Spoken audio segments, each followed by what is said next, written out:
बिस्मिल्लाहिर्रहमानिर्रहीम। अस्सलाम वालेकुम नाजरीन। बीक साबर साबरी तुहाडी सेवा च हाज़र है तुहाडे अपने पंजाबी चैनल दे नाल। उम्मीद करांगा कि तुसीं खरीयत नाल होवोगे ते वीडियोज़ नूं वेख रहोगे।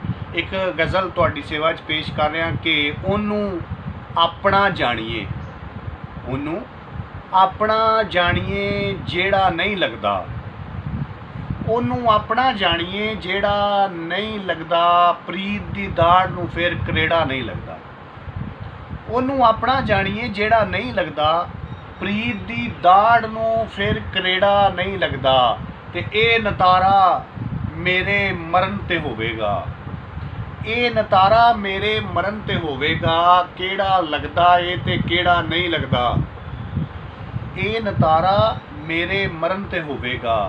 केड़ा लगदा ए ते केड़ा नहीं लगदा। कंधा विचों आवाज़ पई आवे डुसकण दी, कंधा विचों आवाज़ पई आवे डुसकण दी। तेरे बाजों वेड़ा वेड़ा नहीं लगदा, कंधा विचों आवाज़ पई आवे डुसकण दी।